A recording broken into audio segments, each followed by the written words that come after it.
Hi, and welcome to English 1302, Week 9, Part 5. Yes, 5 videos so far this week.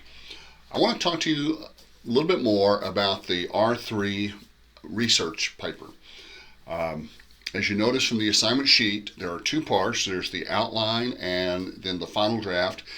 And the outline is very similar to what we did last time. In fact, I would encourage you to use the R2 outline sample as a guide for your R3 outline. It's the same thing. It's just the thesis, the topic sentences, and each topic sentence supported by a quote from your research.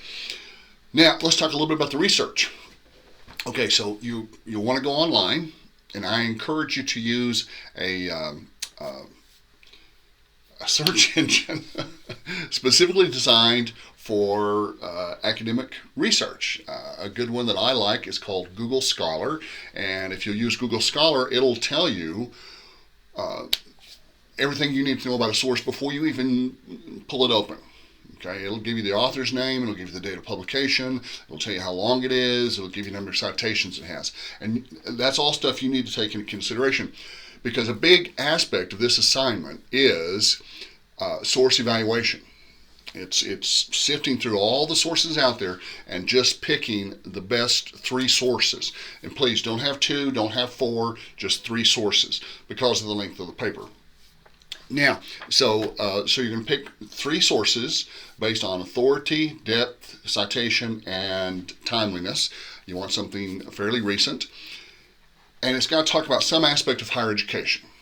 Now, another big challenge about this, one big challenge is finding the best sources. Another big challenge is narrowing the focus.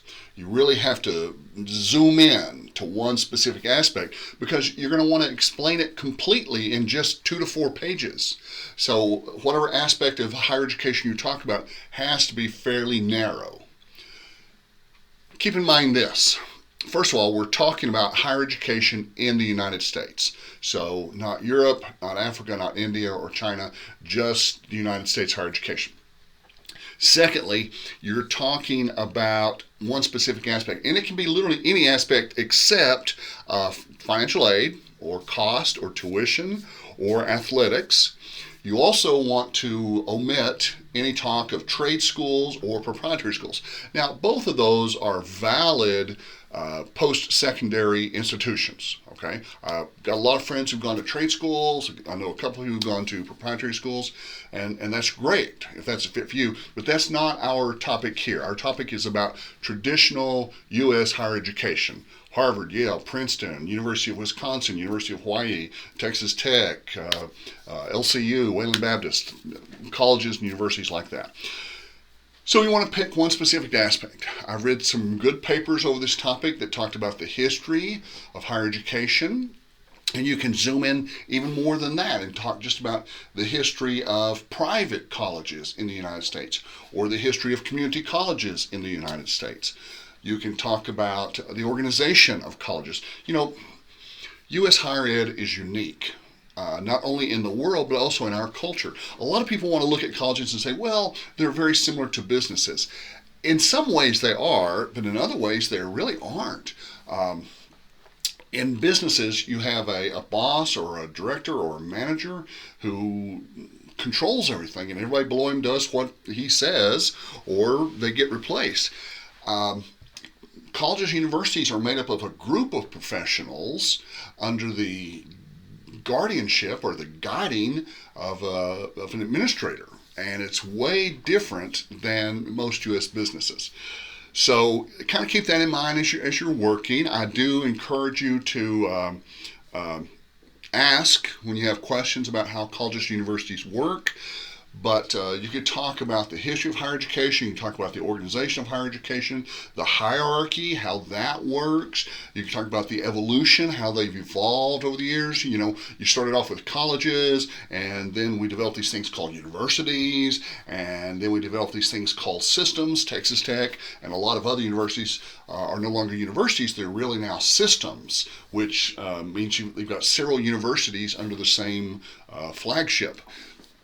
And it's really just a fascinating part of our culture. You could talk about student experiences. What is the college experience that they keep talking about? What is the purpose of college? Is the purpose of college to educate young people, or is it to advance research, or is it an economic engine that provides jobs and provides influx of dollars into a local community? What is the purpose of higher education? Is it to meet the needs of politicians or the community? See what your research shows. What I encourage is this: do a little preliminary research, just Wikipedia or whatever general sources out there, and kind of get some idea of where to go. Then do your in-depth research. Then use Google Scholar to really drill down and find out the facts.